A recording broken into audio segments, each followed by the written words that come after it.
Hey everyone, Tim Bushong here. First of all, I want to say thank you to all our fans and friends who've supported us thus far with the Kickstarter program. We've got 5 days to go, not very much money left, and we're really close. I think you're going to like the record. Been working really hard on it, and even rewrote one of the song's lyrics entirely, so I'm happy with that now. What I want to do today is show you a little studio trick that I've been using over the years. And this is a way to just put a little more emphasis on a snare drum. On this particular song, I was almost finished with it, really happy with it, and yet I just wanted that extra little 1 to 2% on the snare drum. So here's what I did. First, take your snare track and put a noise gate on it.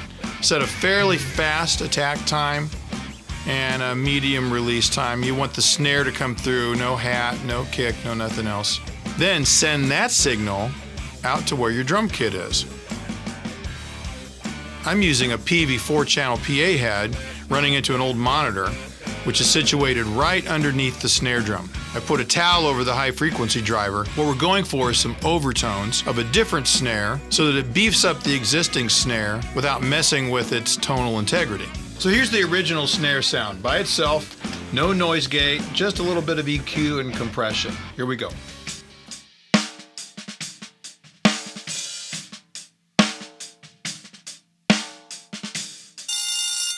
Here's that same snare with the noise gate on it.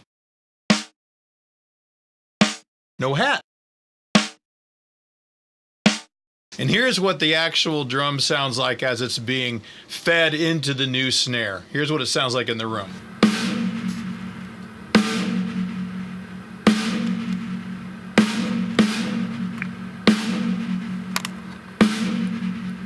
Just be sure the signal is loud enough to get a good response from the snare, but not too loud to introduce other weird overtones coming in from the room, unless that's what you want.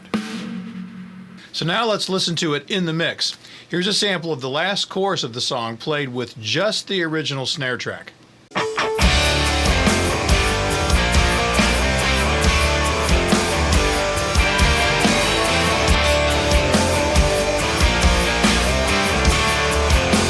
Now let's listen to that same passage of music with the additional snare track.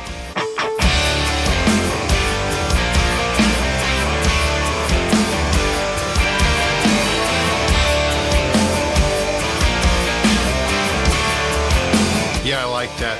Just gives it that little extra bloom, little blossom at the end of each snare hit.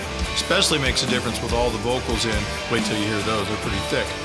This is why I do this kind of stuff. I think it adds depth and verisimilitude to the overall drum kit without having to use digital reverb, even a convolution reverb.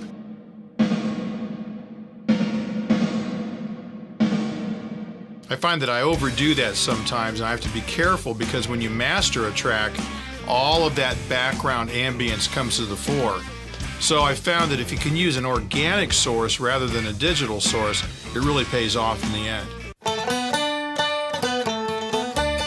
All right, that about does it for now. You know, for my money, it's worth going through the steps, hooking up the monitor and the snare and routing it all back. I just think it sounds so good compared to trying to get it with a drum replacement sampler. I just don't think we need to do that anymore.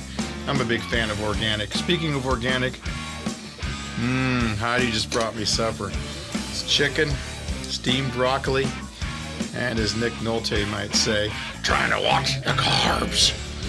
Anyway, hey, by the way, the box set, little good news for the Roxanne fans. Look what I just found. Hang on. I found the original 1/4-inch reel-to-reel tapes of the 6-song demo with Who's in Charge and Passion Killer, Gut Level, Right Kind of Love. Woo-hoo. So instead of getting your CD sound from a cassette, it'll be right from the original masters. Anyway, 4 days to go. Almost there. Love you all. Look forward to seeing you soon.